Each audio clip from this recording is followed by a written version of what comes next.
Boa tarde, pessoal. Estamos aqui na MT4 Academy, novamente, mais uma palestra aqui sensacional do meu amigo Wagner, né? O Wagner, ele é diretor da FIAP, uma faculdade aqui de São Paulo, que é extremamente ligada à parte de tecnologia e inovação, né? E ele vai fazer uma palestra hoje para a gente, mostrando aí o trabalho dele junto à universidade, vai falar um pouquinho sobre inovação nas universidades particulares, que é algo que a gente está buscando aí, né, buscando entender um pouquinho mais de como funciona, que as universidades públicas a gente até entende como funciona, mas as particulares vai ser uma coisa bem interessante da gente aprender.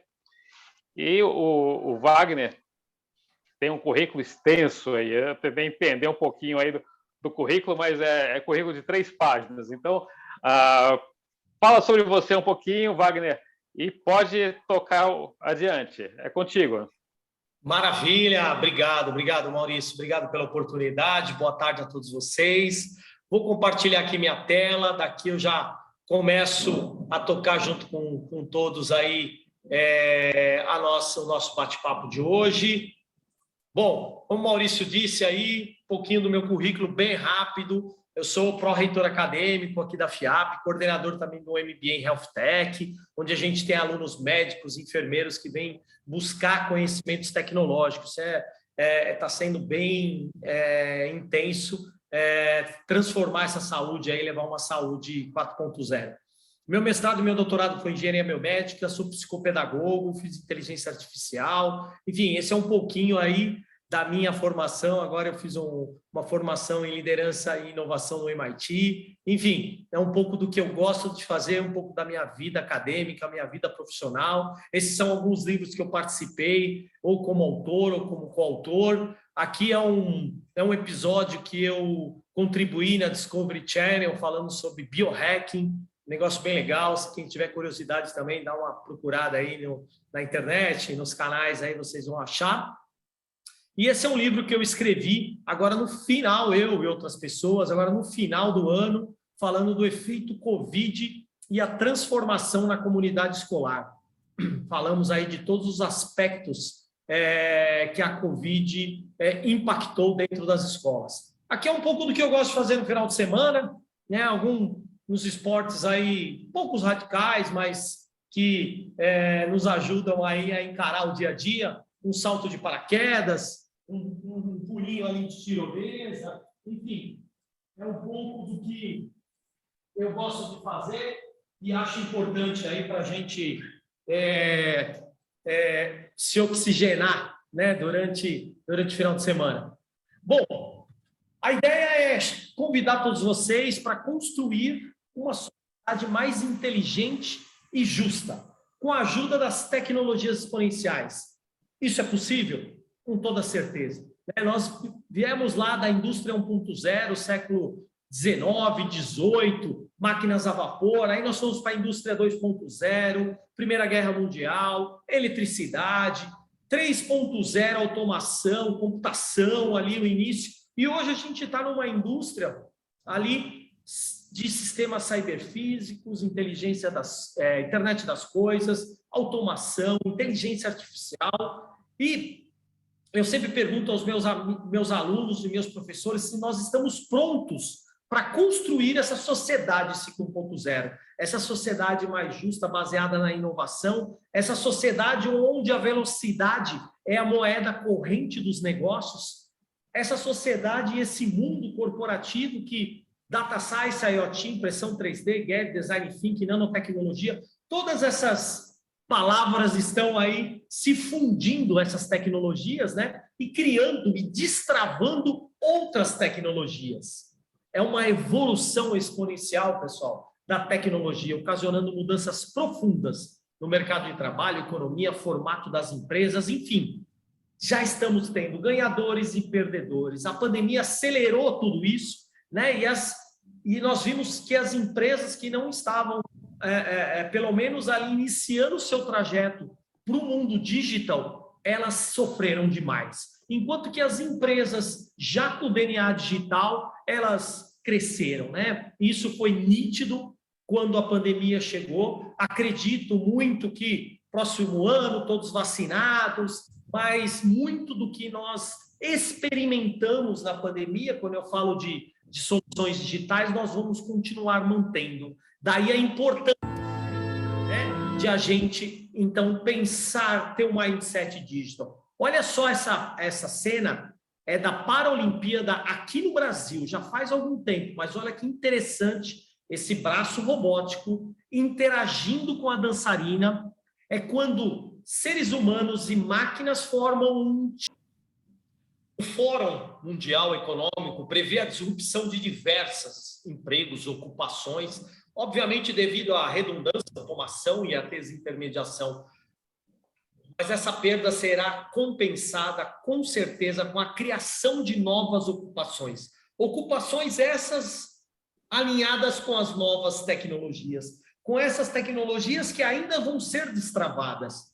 Eu costumo dizer aos meus alunos que tentar preservar os modelos de negócio analógicos é inútil. A gente tem que desapegar desses modelos. O mercado busca outras soluções, clama por mudanças de paradigma.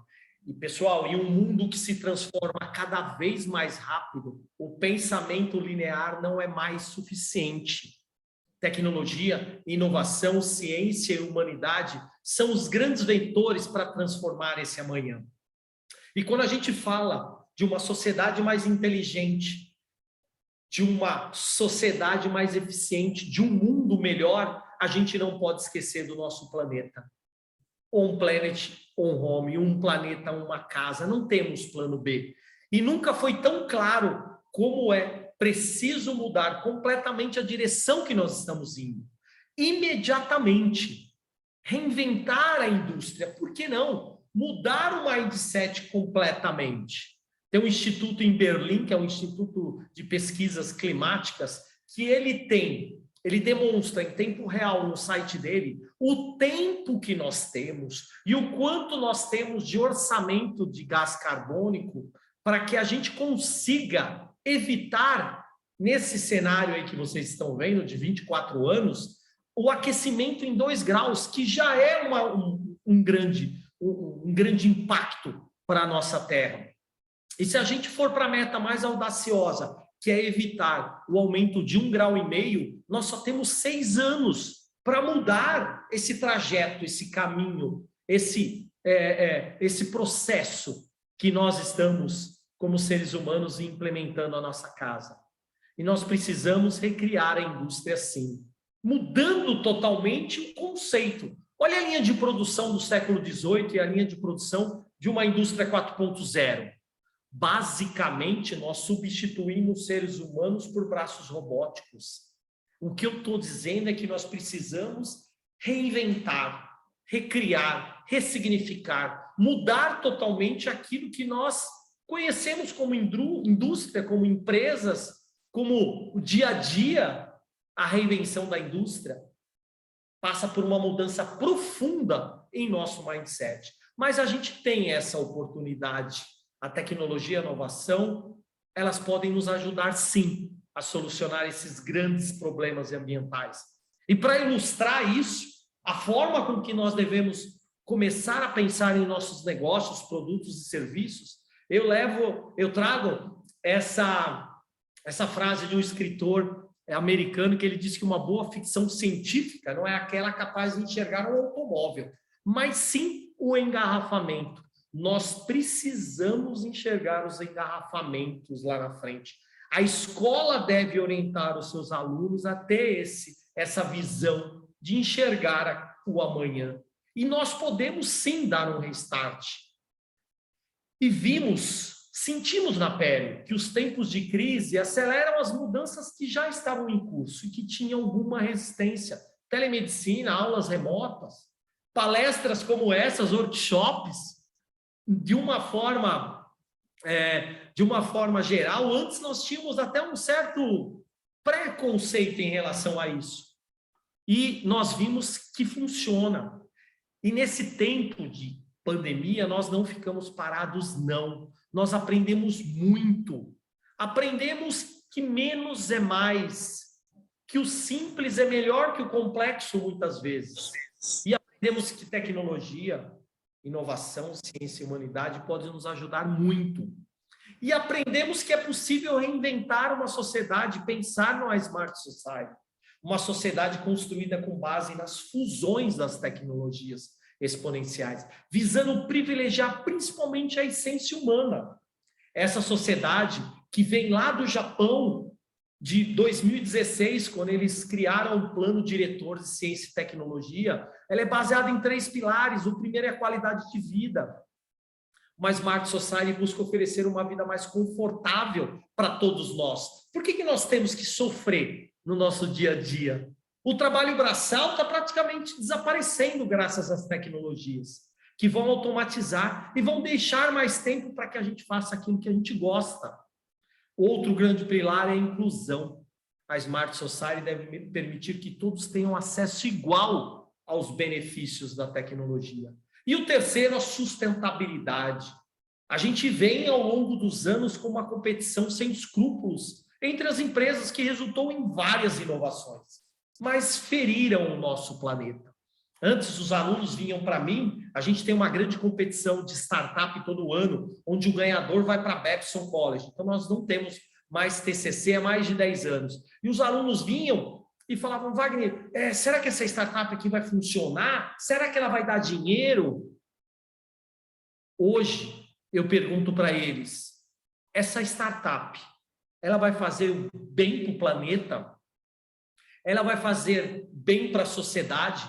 Ela vai trazer bons fluidos? Eu digo, ótimo, vamos em frente. Depois,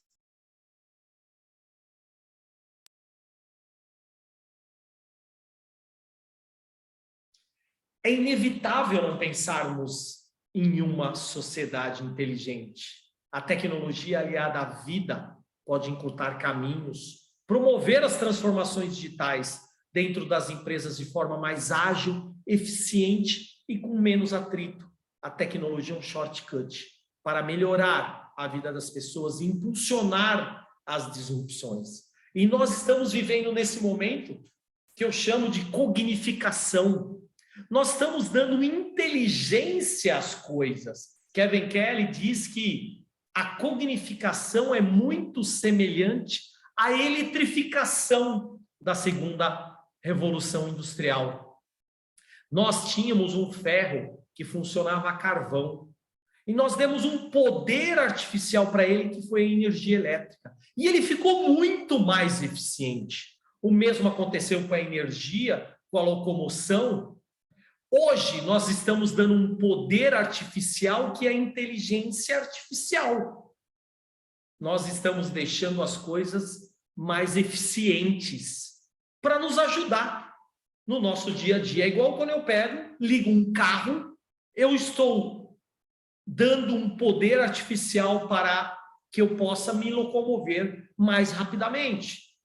A inteligência artificial, a cognificação, significa elevar uma coisa estúpida a um outro patamar, deixá-la mais eficaz e eficiente. Olha o exemplo, uma escova de dente. Todo mundo tem, provavelmente, lá a sua escova de dente, uma escova sem nenhuma inteligência, né? Onde nós temos que fazer todo o trabalho ali inteligente. Essa escova da Philips, ela mapeia a escovação. Ela diz para você se você pode dormir, se está tudo ok ou não. Ela memoriza 14 escovações, ela mantém um relatório. Olha só isso para os jovens. Vou olhar o seu relatório de escovação dentária. E aí a gente vai conversar. Ou seja, cognificando coisas inanimadas. Olha esse dino, é um dinossauro. A Cognitoys, que é uma empresa americana, deu um poder artificial para esse bichinho. O poder cognitivo de ensinar e aprender com as crianças. Olha só.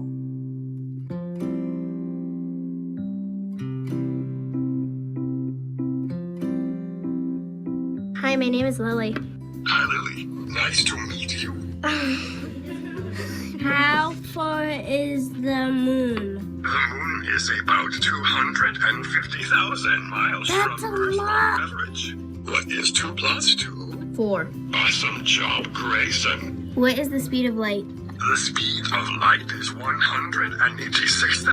O Dino que vocês estão vendo, ele é conectado no Watson e ele interage com as crianças, né? Ele busca na internet e nas bases de dados da IBM respostas como essas que vocês estão vendo. E o mais legal é que ele lembra as conversas com a criança. Então, em algum momento, ele vai perguntar para a criança qual a sua cor preferida. E ela vai responder. E ao decorrer do seu diálogo ali, ele vai lembrar disso e ele vai usar essa informação. Outro exemplo muito interessante da IBM também, com o Watson e a Pinacoteca do Estado de São Paulo. A solução aí foi transformar a visita à Pinacoteca, tentar trazer a Pinacoteca, as obras de arte, para as pessoas que não conhecem, deixar aquilo mais prazeroso, deixar mais próximo. Vou passar aqui, vou adiantar um pouquinho para vocês verem aqui, ó, a solução funcionando. Então, esse menino aqui, por exemplo... E porque essas artes eu entendo mais e tem muitas pelas ruas. Eu gosto de arte, mas eu nunca tive a oportunidade de ir ao museu. Não é um ambiente que fala comigo. O que é esse jovem, ou o que é esse público que fala que não tem... E a IBM fez o quê? Ela criou, então, uma solução para deixar essa visita à Pinacoteca mais próxima. Todo o poder cognitivo do Watson. A partir de uma seleção de obras da Pinacoteca, junto com educadores e curadores, ensinamos sobre arte brasileira para que ele responda sobre detalhes, história, contexto e até a relação com assuntos do dia a dia.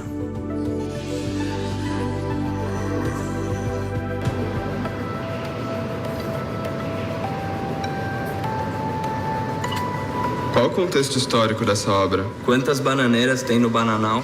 E você, gosta de jogar futebol?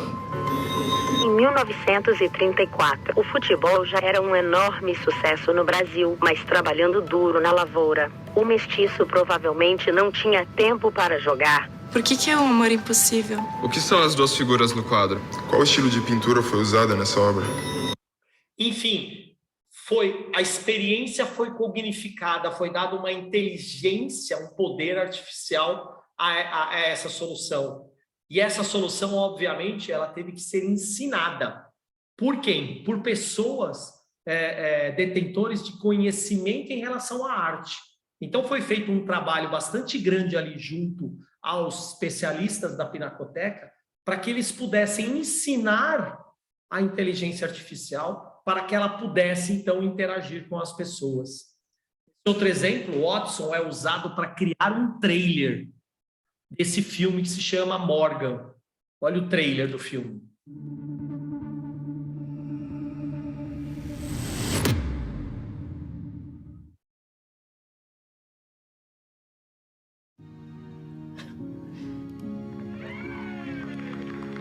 Its first birthday. It exceeded our wildest expectations. Nice to meet you, Mark. Vou tirar o som aqui. Vocês devem estar me perguntando, Wagner, mas como que uma inteligência artificial aprendeu a fazer trailer? Como é que ela consegue não dar nenhum spoiler? Como ela consegue criar um trailer oficial? Ela foi ensinada a inteligência artificial. Ela se baseou em padrões de criação de trailers de seres humanos. Então, foi apresentado à inteligência artificial vários filmes e vários trailers. E ela foi assistindo, entre aspas, filme e trailer. A partir daí, ela disse, agora eu já sei criar trailers. E agora, qualquer filme que a gente passar por essa IA, ela vai saber criar um trailer. Os robôs são divertidos. A inteligência artificial é divertida. E ela, inclusive, tira...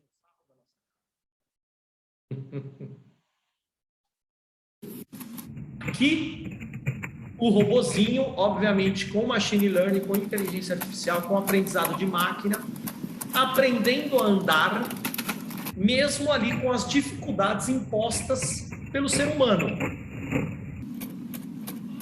E um teste de equilíbrio. Esse robô da Boston Dynamics ele está com uma câmera ali no seu braço, ele identifica o formato da maçaneta ali, e ele está aprendendo a abrir portas. Tem um ser humano atrapalhando ele, mas ele é persistente. Sorte dessa pessoa é que ele ainda, esse robô, não aprendeu a se defender. Porque senão, provavelmente, ele iria revidar. Ele vai iniciar de novo o processo de aprendizagem de abertura de porta. Agora sem o ser humano atrapalhar, mas claro que agora ele é bem mais inteligente para abrir portas. Aqui, esse não tem o braço robótico, então ele convoca o amigo dele que tem o braço a fazer a abertura da porta, porque aquele robô, ele não tem capacidade para abrir a porta. E aí eles, muito educadamente, vão dominar o mundo. Pode ser divertido também. Basta ensinar.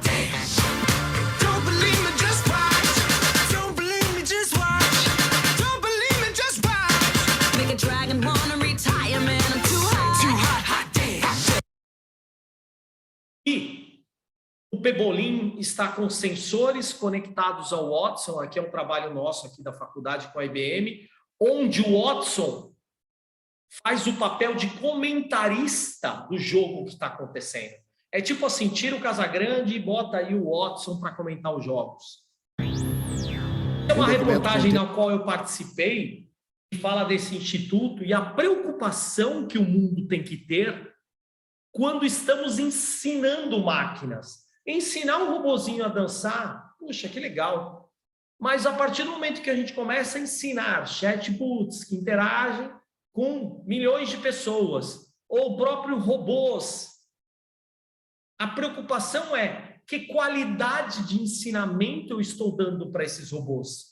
Eu posso criar, isso já existe, já foi detectado, chatbots preconceituosos. Chatbots, robozinhos que se tornam fãs do Hitler. Por quê? Porque foram ensinados por pessoas assim, com essas características. Olha só. 2.400 assinaturas de especialistas em inteligência artificial foi divulgado em Estocolmo, anunciando a intenção de lutar contra a criação de robôs assassinos.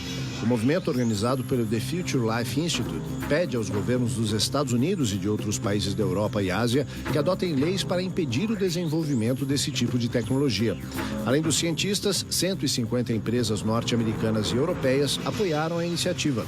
A divulgação do documento ocorreu durante a Conferência Conjunta Internacional de Inteligência Artificial em Estocolmo. O que os cientistas pretendem impedir, principalmente, é a criação de robôs que ajam de forma autônoma em situação de conflito, possam matar independentemente do controle humano.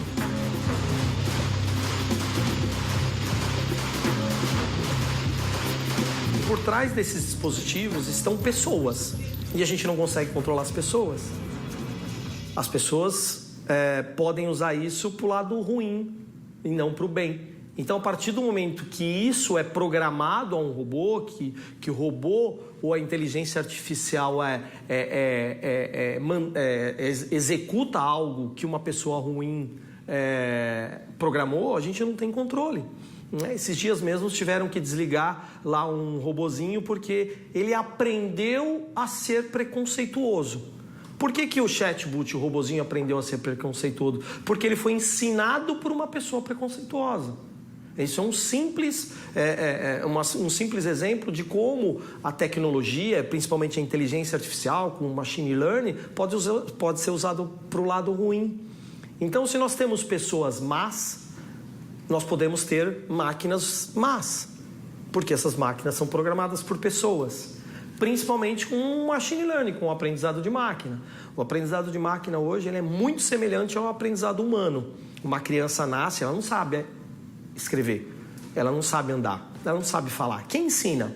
Os pais, as pessoas que convivem, a sociedade, o ecossistema. E os robôs, com a inteligência artificial, o machine learning, caminha para esse mesmo conceito. Né? A gente tem a Sofia, que é um humanoide, e ela vem aprendendo desde 2015, quando ela nasceu. E se ela estiver rodeada de pessoas mal intencionadas, ela vai se tornar mal intencionada. Claro que a gente pode desligar, por enquanto, ainda o robô. Em um momento que a gente não puder mais desligar esse robô. Vamos falar de coisa boa. Esse é um boné da Ford para evitar que o motorista durma. Então, a base de acelerômetro, giroscópio, é muito simples essa solução. Com a inclinação da cabeça, a luzinha pisca ali e acorda o motorista. Aqui nós temos um cardiodesfibrilador implantável. O cardiodesfibrilador, né, é aquele dispositivo que emite uma microdescarga elétrica no caso de uma parada cardíaca. Okay? Esse é uma radiografia do tórax, de um pós-operatório. E aqui uma câmera de segurança, onde nós temos aqui esse senhor. Ele, se vocês olharem aqui no gráfico, ele vai ter uma arritmia que vai evoluir para uma parada cardíaca. Ele morre. O cardio dá o primeiro choque, não ressuscita, olha aqui o choque no gráfico. Agora ele vai tentar um segundo choque. No segundo choque, o rapaz aqui, ele é ressuscitado. Quando a gente fala de bioimpressão 3D, né, o que é, basicamente? São as impressoras 3D trabalhando para montar órgãos, para principalmente fazer o planejamento cirúrgico. Essa menina Jacira é uma angolana, ela nasceu com cefalocele frontal. Lá na Angola, eles não tinham tecnologia para ela fazer a cirurgia. Ela veio para o Brasil, mas mesmo no Brasil precisavam de um protótipo, de algo para treinar, de um modelo anatômico. E aí que entrou a essa empresa que vocês vão ver aí, ela é parceira nossa aqui, ela faz a bioimpressão de órgãos justamente para que se possa, olha aí o órgão aí, bioimpresso, aqui não é a criança, tá, pessoal? Eu sempre chamo atenção porque às vezes as pessoas olham, não, aí é uma boneca, como se fosse um boneco, só que é pele com textura de pele, osso com textura de osso, tudo para que se possa fazer o planejamento cirúrgico. Modelo. Depois a gente imprime pele com textura de pele, osso com textura de osso, para um treinamento dessa cirurgia. Já tinha 9 meses, faltava uma semana para dar à luz. Era uma criança saudável, parto normal, não tinha nenhuma alteração. Essa criança, ela é de Angola. O governo angolano disse que o país não realizava esse tipo de cirurgia, então orientou a família e subsidiou a vinda até o Brasil. A Gisele veio com esse caso e falou, esse caso eu vou ter que operar. Seria muito importante ter um modelo para planejamento, porque é um caso extremamente raro. A gente vai ter que fazer uma cirurgia complexa. É um caso que chama encefalocele, quando acontece a herniação do cérebro por uma falha óssea no crânio. Ela faz com que o cérebro fique protruso na pele. Nós conseguimos, através de doação, a possibilidade de planejar essa cirurgia. Então, a criança vai ser operada pelo SUS, mas com a tecnologia do Boston Children's Hospital.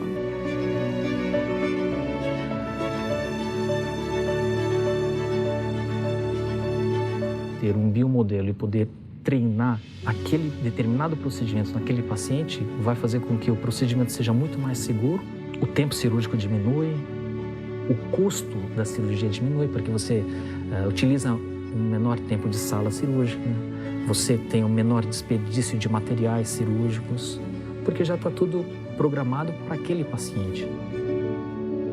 Como se tratar da cabeça crânio, seria uma criança que podia vegetar, podia depender 100% de mim. Hoje nós vemos alguns campos com uma aplicabilidade nos países desenvolvidos, né? Como a cirurgia cardíaca, a neurocirurgia, a cirurgia crâniofacial.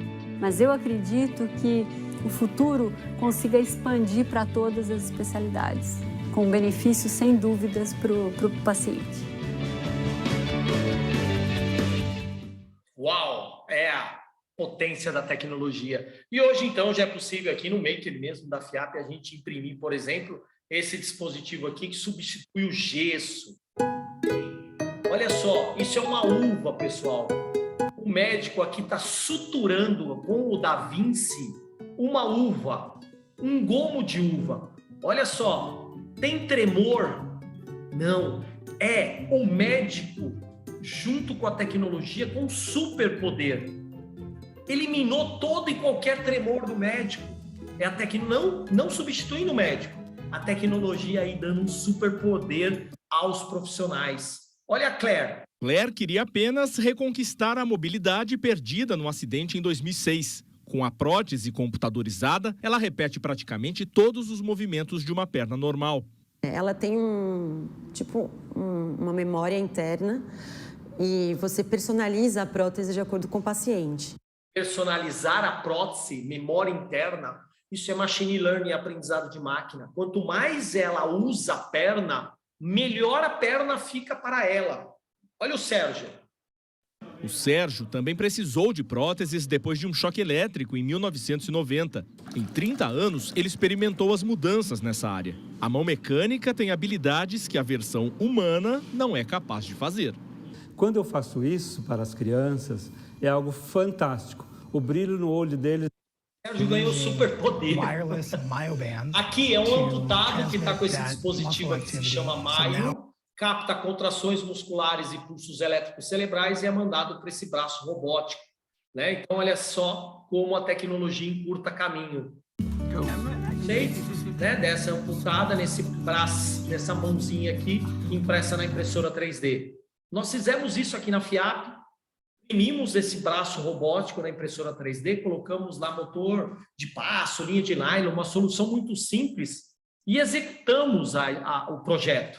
Aqui é o professor testando, aqui é um aluno com conhecimento absorvido. Sucesso.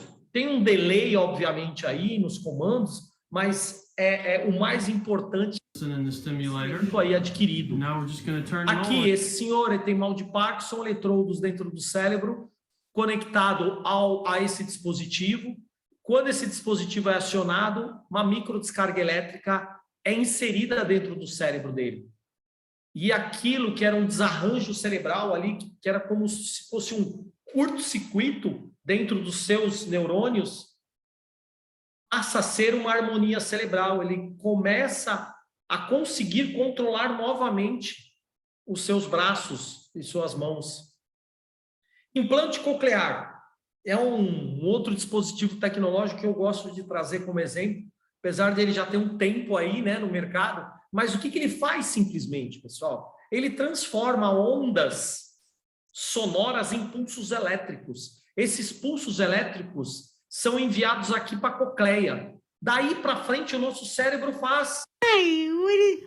Daí para frente o nosso cérebro faz o resto. Olha essa criança ouvindo pela primeira vez na vida. What do you hear? Are you listening? Jovem. Now technically your device is on. Can you tell?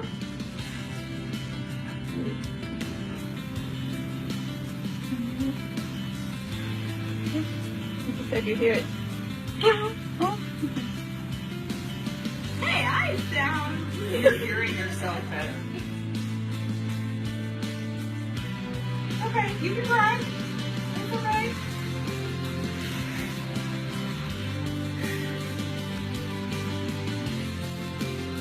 Hi, Cooper. Tecnologia fazendo a diferença na vida das pessoas. Esse aqui é um robô que nós criamos na pandemia, que ele faz a desinfecção de ambientes com o uso UVA. Nós testamos nos trens da CPTM, tivemos uma diminuição considerável ali de bactérias e alguns vírus, e a gente agora quer implantar, quer tentar provar que ele elimina o Covid.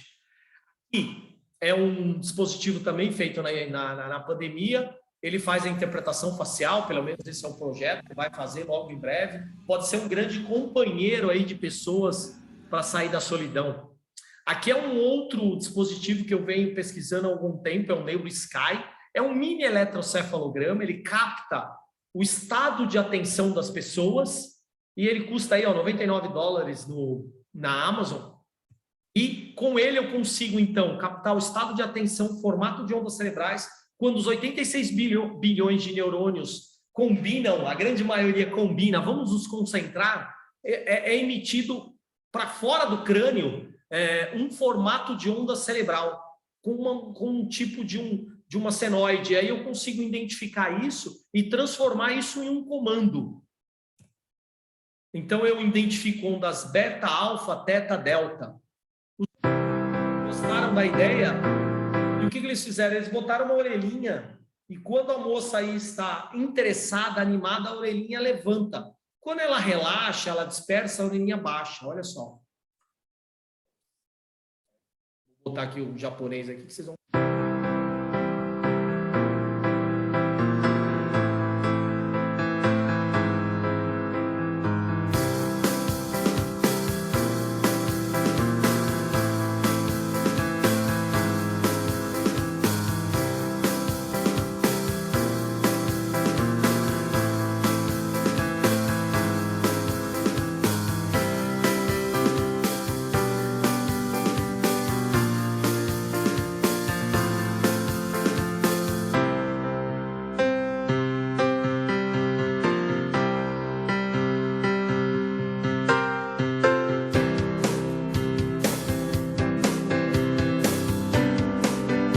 vida acaba ficando previsível demais, né?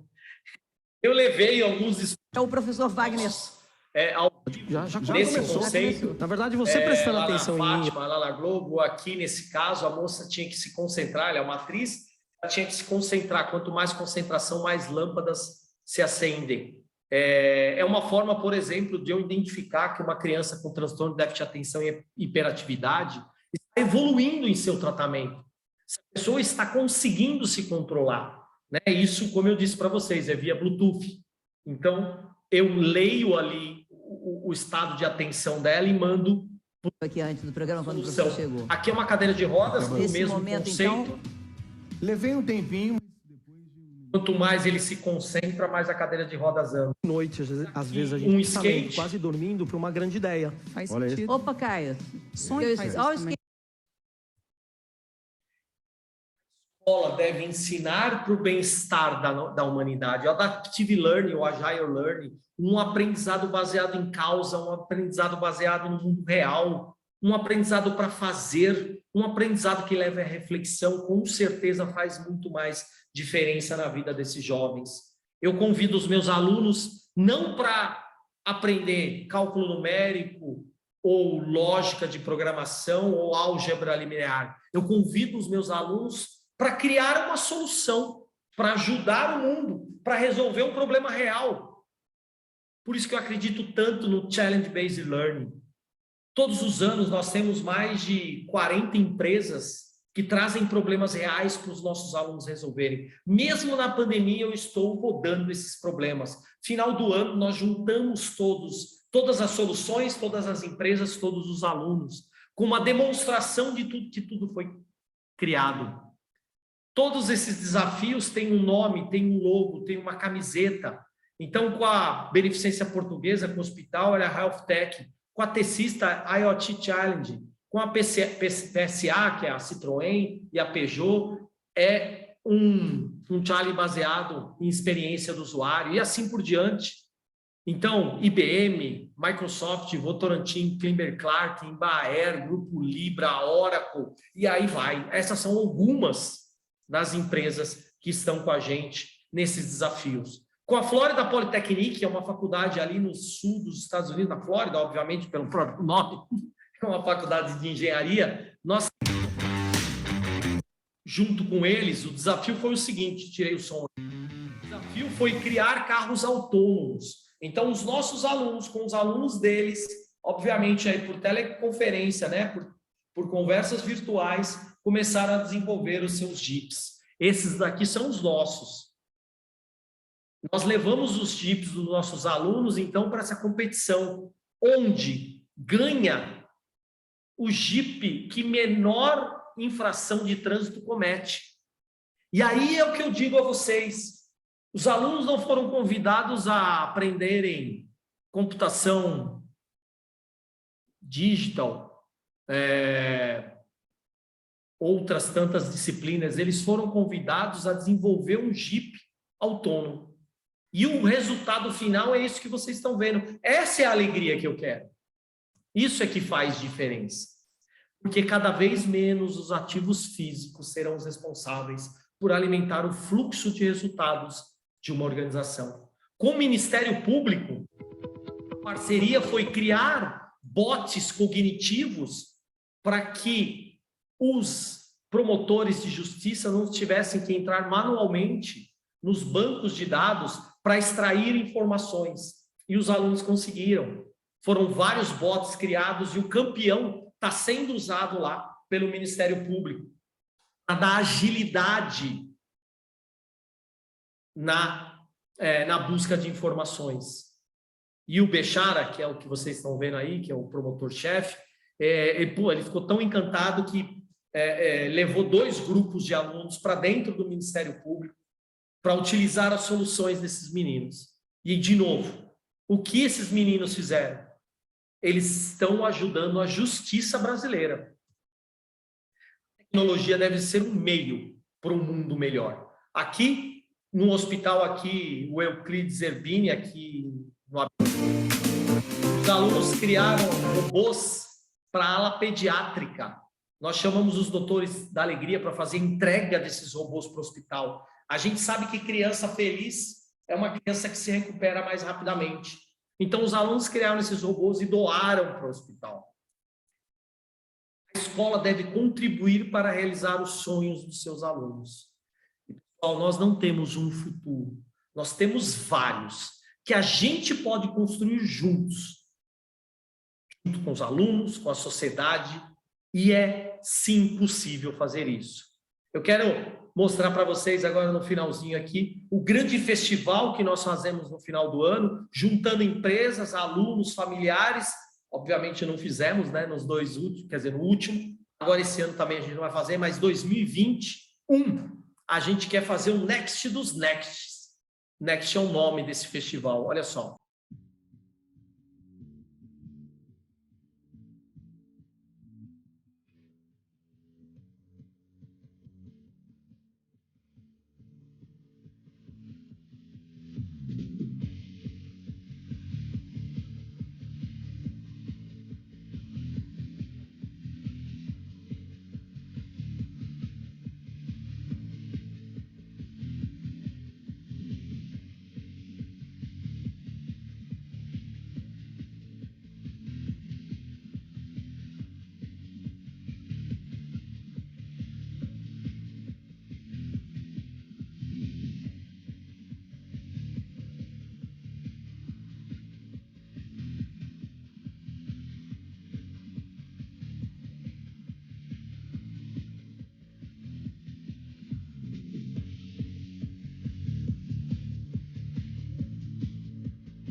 Finalizar, falar do Miguel Nicoleles, um cientista brasileiro que está nos Estados Unidos. Ele tem um projeto super legal, que é o projeto Andar de Novo, né? Ele é responsável aí por pesquisas que tentam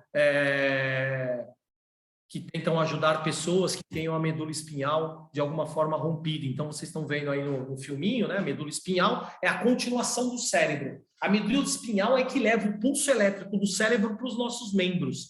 Então, no momento em que nós temos uma cisão na medula, o pulso elétrico, o comando cerebral, não chega no braço, não chega na perna, né? Então, se eu tiver uma ruptura ali perto do pescoço, simplesmente eu perco todos os movimentos do pescoço para baixo. Se eu tiver uma ruptura ali na área lombar, eu perco o movimento das pernas. É como cortar um fio, a luz vai apagar. Eu não tenho mais a comunicação entre o cérebro e os membros.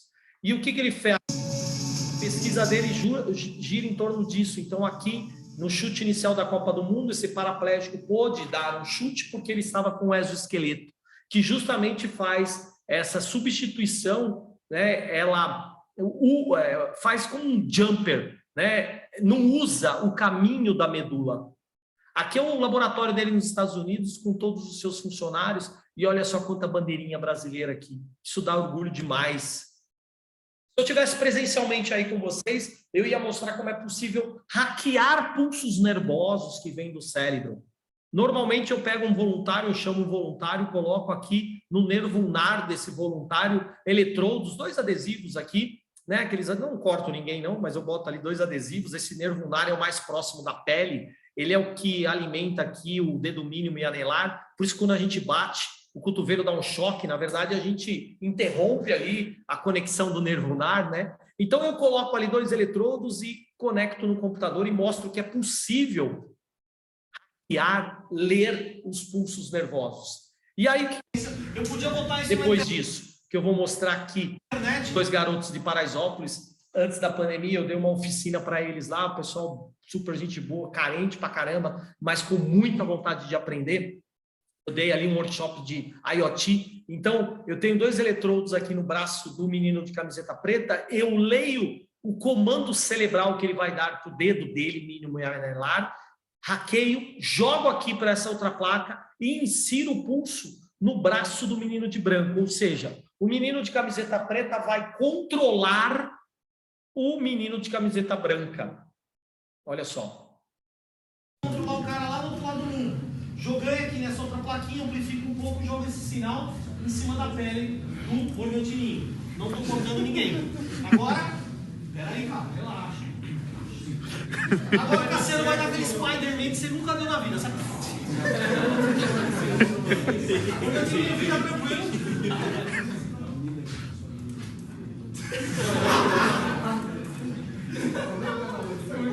Organtininho, faz assim pra mim, ó, só pra gente ver isso. Calma aí, olha lá,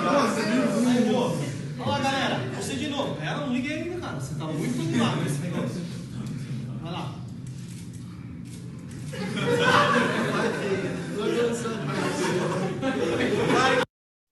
Parece ficção, mas é verdade. Nenhum cabo poderia ter esses meninos, um em cada parte do planeta, e eu conseguiria fazer esse mesmo controle. Mostro para eles que tecnologia está acessível, que tecnologia pode, de fato, resolver problemas reais. E termino com a frase que eu acredito no poder transformador da tecnologia, um poder que, aliado à criatividade, inventa, muda e quieta, faz as pessoas buscarem soluções que nunca foram pensadas. Tudo isso para construir um mundo melhor.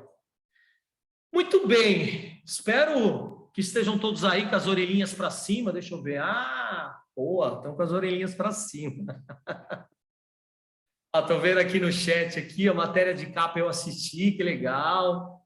Física aplicada a mais engenharias, é isso aí. Tenho colegas formados pela FIAP que sempre comentam sobre esse evento com batalha de robôs todo ano, né? Nós estamos sem fazer, o ano passado não fizemos esse não, e a gente quer fazer muito ano que vem, porque isso é que nos motiva, né? Essa coisa de todo mundo junto, todo mundo criando soluções, a tecnologia como grande ferramenta. Maurício, ficou à disposição, cara, para a gente bater um papo. Não sei como está o horário aí, tentei terminar às 17 ali, eu não sabia se era aí. Tá perfeito, tá perfeito. Ah, rapaz, que coisa, hein? A gente fica impressionado aí. Realmente, toda essa tecnologia envolvida realmente é fantástico, né? A gente às vezes nem faz ideia de tudo isso que está acontecendo. A gente está tendo nossa vividinha aqui, mas é impressionante, né? Você está de parabéns aí pelo seu trabalho na FIAP, né, pela apresentação também, mas eu acho fantástico. E eu já vou abrir aqui um monte de pergunta, né? Porque vou puxar para o meu lado aqui, né? Lógico. Primeiro, eu queria saber o seguinte: algum tempo atrás, eu estava conversando com o pessoal aqui do escritório, né? E a gente tinha uma discussão sobre faculdades particulares e faculdades públicas em termos de desenvolvimento de tecnologia, que, teoricamente, a gente pode falar aí que as universidades públicas teriam mais condição de fazer desenvolvimento de tecnologia, porque, vamos dizer assim, teria condição de dar prejuízo no início, né? Coisas mais disruptivas, vamos dizer assim, né? Mas quando você traz aí que você tem uma rede ampla de empresas que estão te apoiando, que fica até mais fácil de fazer esse apoio, né? Você acha que tem um choque aí? Como é que funciona essa distribuição? Essa é a primeira pergunta. Eu tenho mais outra que eu vou puxar mais pessoal ainda para mim, mas vamos lá. Maravilha, maravilha. Bom, Maurício, assim, a FIAP, desde seu início, ela tem esse inconformismo com a forma de ensinar tradicional, né? Então, a gente foi buscando caminhos para poder viabilizar isso. E a aproximação com empresas, obviamente, hoje eu tenho 40, 50 empresas, hoje tem empresa batendo na minha porta, eu quero estar aí com você, eu falo, puxa, agora eu não tenho mais espaço.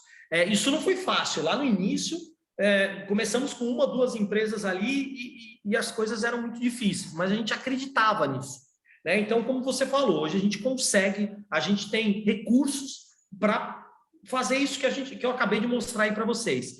Ao passo que a hora que a gente olha para as universidades públicas, o que a gente tem ali? Um esvaziamento total de investimentos, né? Então, eu posso falar, por exemplo, da USP, né, aqui em São Paulo. Pô, cara, lá os computadores de lá, a parte de infra deles, carece de investimento. Meu, eles estão aprendendo, assim, às vezes a gente recebe alunos e vai fazer análise de currículo e linguagens que eles estão aprendendo lá, a gente usa mais no mercado. É triste falar isso, né? Então, isso é muito complicado para a nação, né? Claro que você tem um ITA, uma própria Unicamp, que ainda mantém ali, tem, cara, pesquisadores, até por conta disso, né? Tem como bancar pesquisador em tempo integral, né? Para eles ficarem pesquisando. Uma universidade particular, muitas vezes, ela não tem esse recurso, né, de bancar pesquisadores. A gente tem que fazer dessa forma que você viu, traz empresa, traz aluno, cara, vamos resolver problema real e na motivação a gente consegue. Então, assim, com muita tristeza assim que a gente olha para o ensino público que está evoluindo, principalmente na área tecnológica, né? E que poderia evoluir muito mais e mudar esse planeta. E para outras faculdades particulares, o que a gente vê, assim, é uma falta, muitas vezes, é uma falta de vontade mesmo de fazer o diferente. É muito mais fácil eu criar fabriquinhas de diploma, né? Cá entre nós. Então, é muito mais fácil fazer isso. Então, é o que eu sempre falo, é possível sim, né? É só querer. A FIAP, então, é uma exceção no mercado, vamos dizer assim. Olha, a gente tenta ser, né? E a gente dita muito as tendências aí nessa linha de tecnologia, da engenharia de computação, da engenharia mecatrônica. Claro, tem outras faculdades, mas a gente tenta sempre fazer diferente, sim. Legal, legal. Segunda pergunta. Com essa criação toda de novas tecnologias que estão dentro da universidade, como é que fica a parte de propriedade intelectual aí dentro? Olha, esse é um ponto que eu acho que até a gente falou da outra vez, assim, a FIAP, assim, ela não quer de jeito nenhum ganhar dinheiro com o que os alunos produzem, é deles, né? Então, o que a gente faz, obviamente, tem conteúdos, tem disciplinas que orientam, né, que passam a orientação de o que o aluno deve fazer em relação à sua propriedade intelectual, mas fica muito por conta do aluno, do criador, né? Então, tem várias startups que surgem aqui dentro e que hoje já estão dando dinheiro, que os moleques estão vivendo, que já venderam. Em alguns casos, as empresas contratam os alunos, né? Eu tive a Sanofi, eu tive a Bosch, que a ideia dos moleques era tão legal que a empresa falou assim, pô, essa ideia ainda precisa ser maturada, então vem para cá. Levou os meninos, criou um departamento de inovação e aí obviamente, aí daí para frente, o que se produziu ali era das empresas, porque eles estavam já contratados, né? Então, é algo que normalmente fica por conta dos alunos mesmo. Legal, legal. E deixa eu aproveitar e fazer uma pergunta particular, né? Já que você lida aí com Health Techs, né? Eu sou um portador de marca-passo, né? E a gente tem uma média aí de substituição das baterias a cada 10 anos, né? Mais ou menos. Não tem ninguém estudando para que isso seja uma forma mais fácil aí de ser trocada essa bateria? Olha, eu já vi pesquisa sim nessa linha, justamente para que a troca aí não fosse tão invasiva, né? Que fosse uma troca menos invasiva. Já vi sim.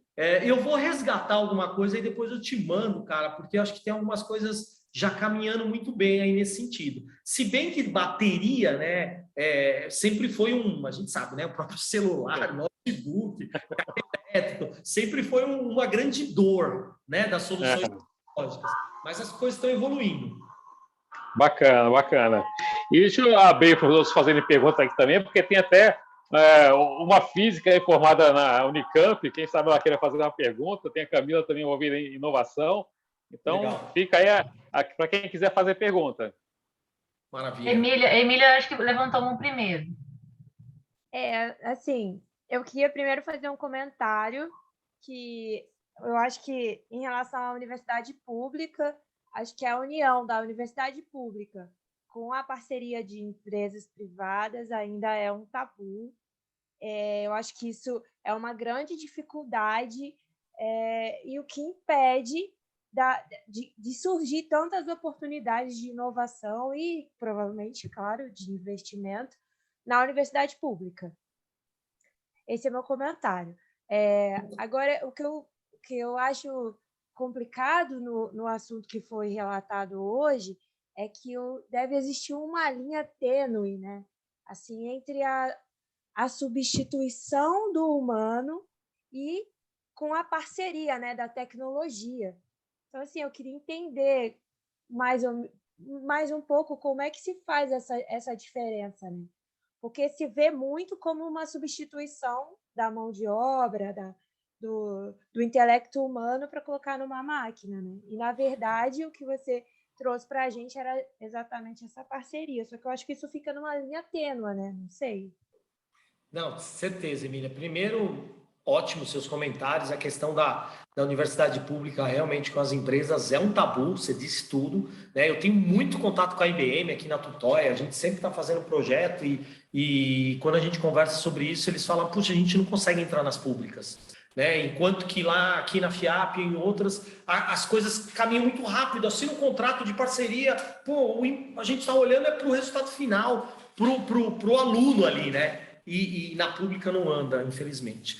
E o seu segundo ponto eu particularmente acredito a tecnologia como um grande aliado, como um grande parceiro, como um grande, sabe, um brother ali mesmo, né? Que eu falo para os médicos às vezes que eu dou aula, cara, a inteligência artificial não vai te substituir, mas ela pode ser uma grande parceira. Imagina a IBM mesmo tem uma pesquisa de análise de radiografia, onde 80% das radiografias analisadas não tem nada, e o médico perde tempo com aquilo. Então, por que a radiografia, por exemplo, que não tem nada, que não precisa de diagnóstico, não pudesse ser já selecionada por uma IA? E aí o médico se concentrar com mais tempo, mais dedicação às radiografias que tem alguma coisa para ver. Então, esse é o ponto, assim, nós seres humanos aplicarmos a tecnologia nos pontos que a gente identifica que a tecnologia vai ajudar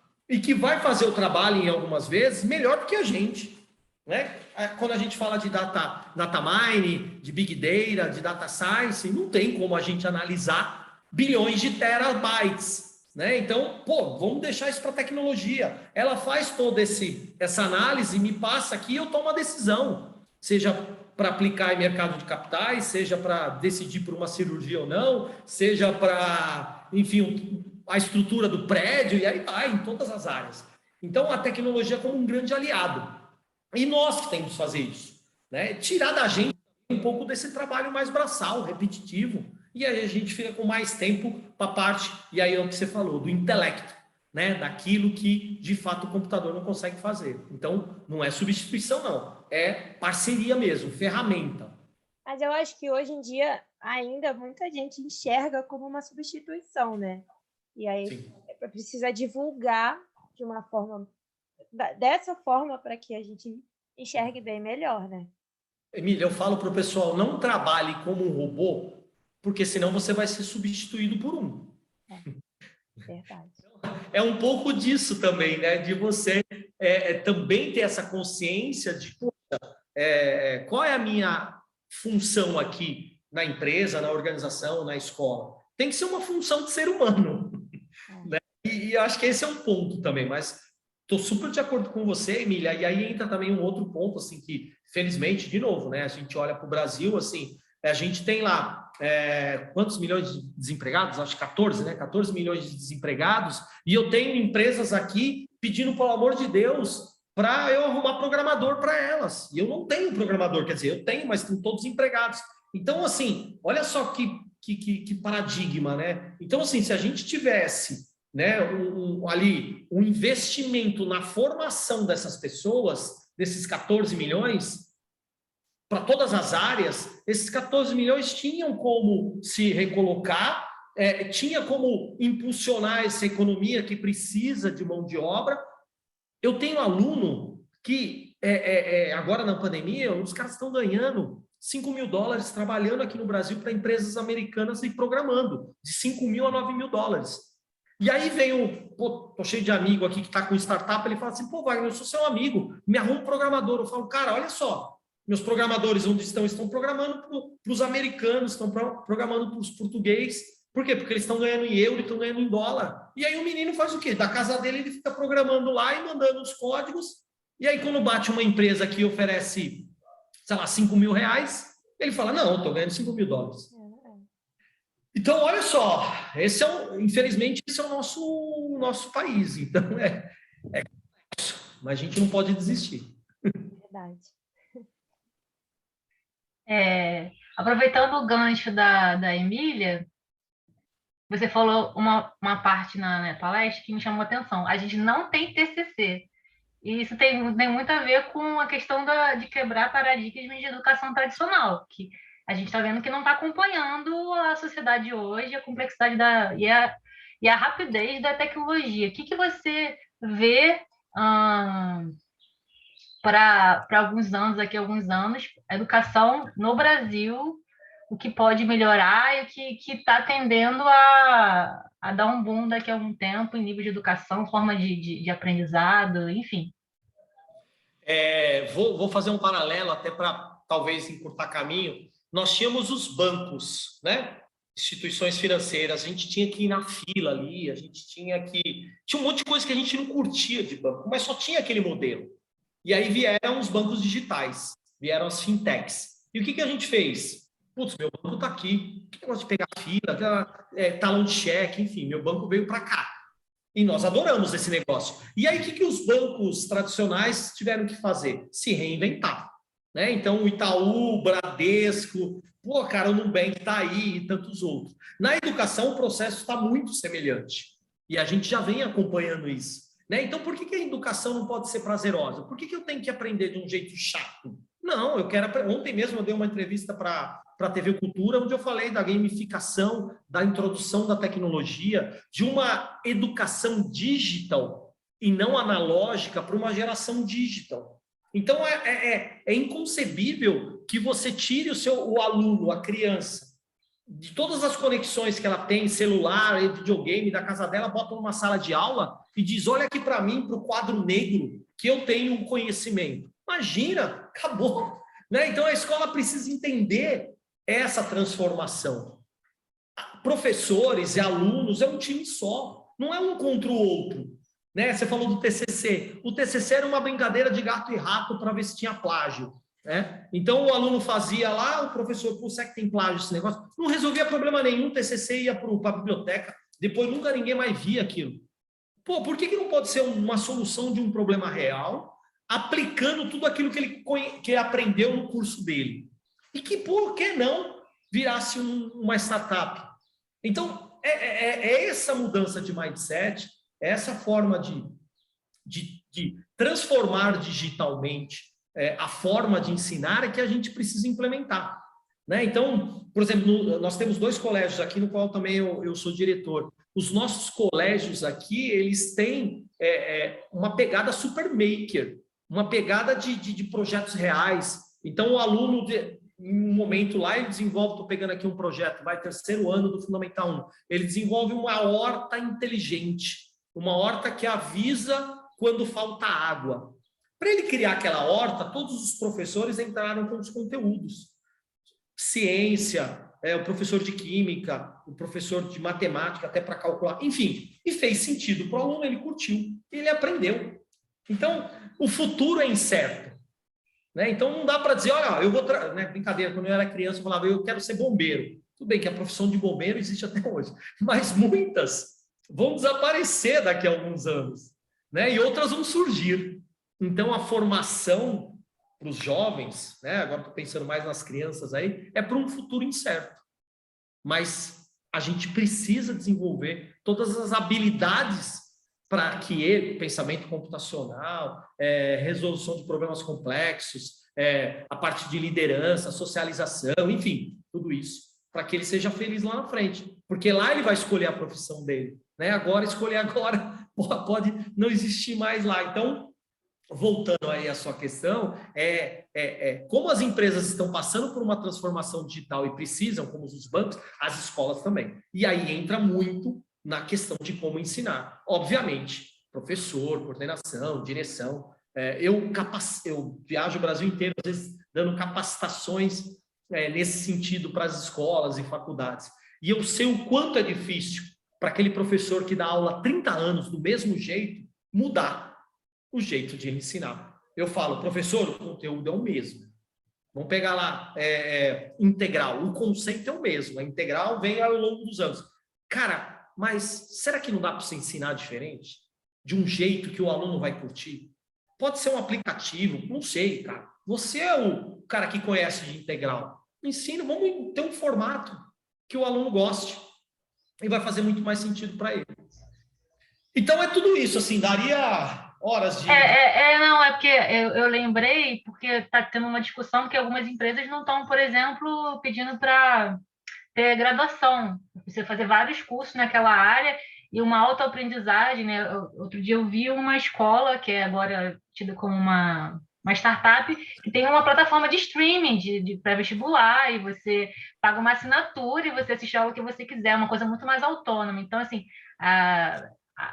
eu não sei se você também pensa que algum tempo a educação, até a forma de educação vai mudar, o aluno vai ser mais autônomo, não vai precisar de certos, digamos, diplomas, né?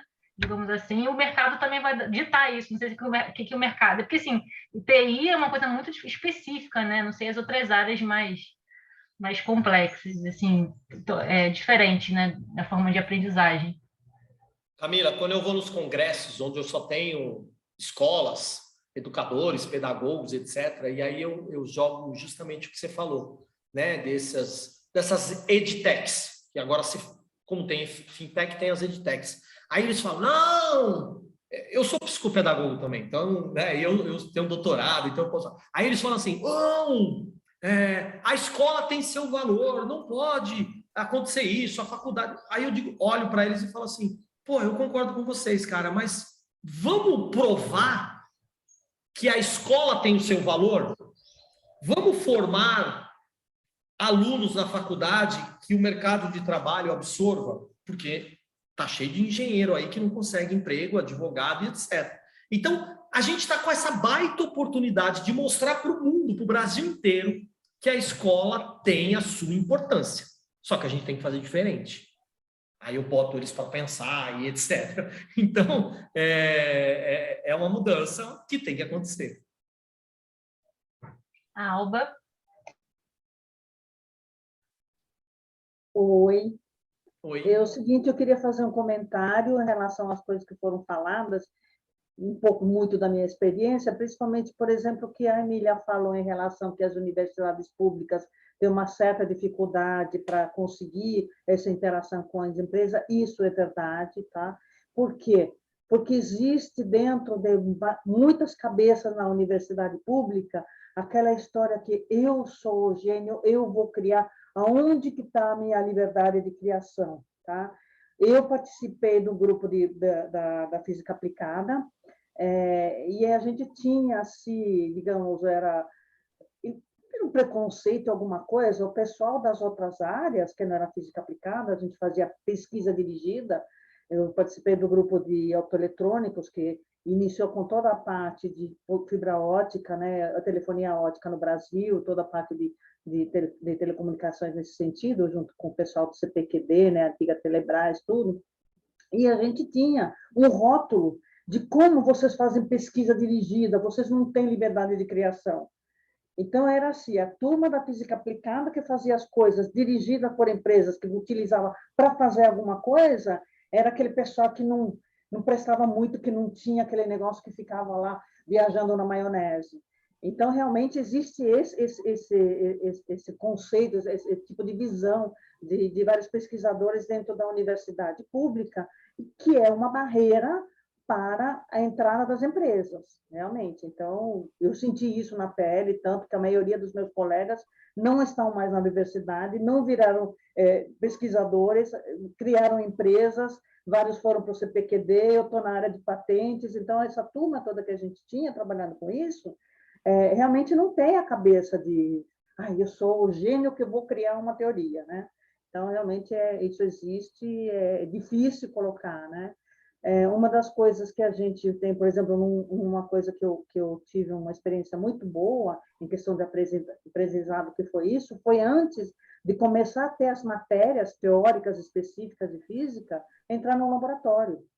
É uma das coisas que ajuda muito, né? Você pegar um adolescente, o pessoal que está estudando, iniciando na universidade, você entrar no laboratório e você ver o que está acontecendo, aí que você vai se interessar pelas matérias, saber como é que aquilo funciona, como é que aquilo foi criado. Quer dizer, é uma forma contrária do que realmente é o modelo hoje em dia, né? Eu lembro de um professor que ele falava assim para mim, falei, mas Alva, para que você quer fazer iniciação científica no primeiro ano de faculdade? Você está no básico, ninguém faz isso. Eu não lembro o que foi que eu falei para ele, ainda vou perguntar para esse professor, e ele falou que eu convenci ele e ele me arrumou uma iniciação científica no laboratório. O pessoal só fazia a partir do 4º ano, do 3º ano, e olha lá quando alguém se interessava. Eu falei, mas no primeiro ano ninguém se interessa, não existe isso. Eu falei, como não? Foi muito interessante. Então, realmente, a gente começar primeiro a ver as coisas, como é que elas funcionam, e o pessoal se interessa. Aí que vai para as matérias, aí que vai para a matemática, aí que vai para o cálculo. Então, é um processo criativo muito interessante mesmo. Então, essa parte, esse comentário que eu queria falar. A parte toda que você falou também em relação a turma que precisa ser educada de forma diferente, né? Não vai substituir, o robô não vai substituir as pessoas. Uma das coisas que está acontecendo hoje em dia, que eu sei, meu marido trabalha no Sirius, e o grupo dele está tendo muita dificuldade para conseguir os técnicos para trabalhar lá. Eles estão com 3 vagas abertas e não conseguem. Não conseguem um técnico específico ou que se possa se interessar para trabalhar especificamente na área do controle da máquina, né? O grupo de controle que faz a máquina ligar e funcionar. Se tiver alguém, avisa que manda para cá com o currículo por aí. Então, realmente existe essa dificuldade. Então, o que vai mudar ali não são as máquinas que vão substituir as pessoas, elas vão substituir alguns serviços que as pessoas fazem. Porque vai precisar de outras pessoas, de outro tipo de pessoas, para poder fazer toda essa cadeia, né? Sim. É isso aí. Muito obrigada pela palestra, muito boa. Ótimo. Obrigado, valeu, obrigado.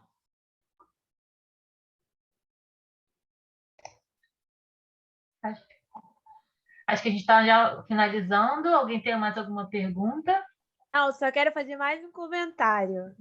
Rapidinho, eu juro. Quando eu trabalhava na UF, eu trabalhei com a Camila lá, até ela é mais prova disso, que ela avaliava muito melhor as coisas que chegavam para a patente, de inovação, tanta coisa bacana que a gente via, e que não saía do muro da universidade. Não saía da nossa sala, muitas vezes. Fazer só um complemento não é uma questão só cultural, mas é questão de legislação do brasileiro. Assim. A gente tem uma estrutura muito burocratizada que atrapalha muito essa interação do público com o privado. Então, é uma questão muito maior e mais complexa essa questão da interação do privado, público e privado. E parabéns, Wagner, adorei sua palestra, muito boa. Quando você vê aqueles vídeos de inteligência artificial, eu fico lembrando daqueles filmes de ficção científica, Eu, Robô, e o Smith, mais ou menos isso, né? Te dá um medinho, mas eu acho que é muito promissor.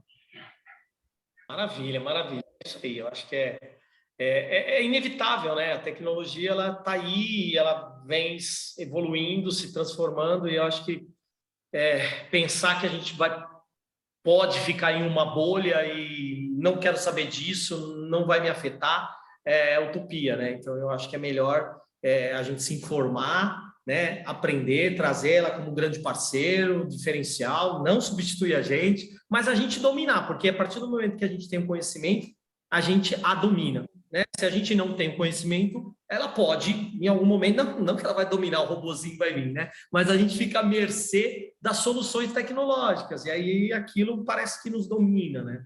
Então, eu acho que é importante a gente ter o mindset aí bem aberto aí para as inovações e com vontade sempre de aprender a aprender sempre. Acho que isso tem que estar no DNA de todo mundo. Wagner, obrigado por tudo, cara. Assim, no final de cada mês, toda sexta-feira, essa vez foi um pouquinho diferente porque eu estava de férias, mas no final de cada mês a gente tem uma palestra com uma personalidade diferente aí, né? E eu sempre saio cheio de ideias, né? O pessoal morre de medo porque minhas ideias assim são meio complexas aí, a gente tenta botar em prática tudo isso e acaba sendo um pouco complicado. Mas a sua palestra foi fantástica, né? Já pôs um monte de ideias aqui para mim, né? Embora a gente seja um escritório pequeno, seja um escritório bem específico, sempre me traz muitas coisas novas, né? E eu queria te agradecer muito por tudo que você trouxe hoje, fantástico, e é isso, né? Só tenho a agradecer. Obrigado por tudo, e a gente fica aí à disposição de quem quiser entrar em contato e tudo mais, tá bom? Obrigado. Maravilha. Alguém quer falar mais alguma coisa? Podemos fechar aqui? O Leonardo ali está falando também. Parabéns, Wagner, pela apresentação de ótima qualidade. Conheço bem a FIAP, e aí sumiu aqui da minha tela, mas é isso mesmo. E eu logo vou tomar um café com você aí. Boa, pode vir. Vem. Estou aqui hoje, estou presencialmente. Tá, joia. Obrigado, Wagner. Até a próxima, pessoal. Valeu, obrigado. Tchau, gente. Obrigado. Valeu, Wagner. Obrigado. Valeu, Carlos.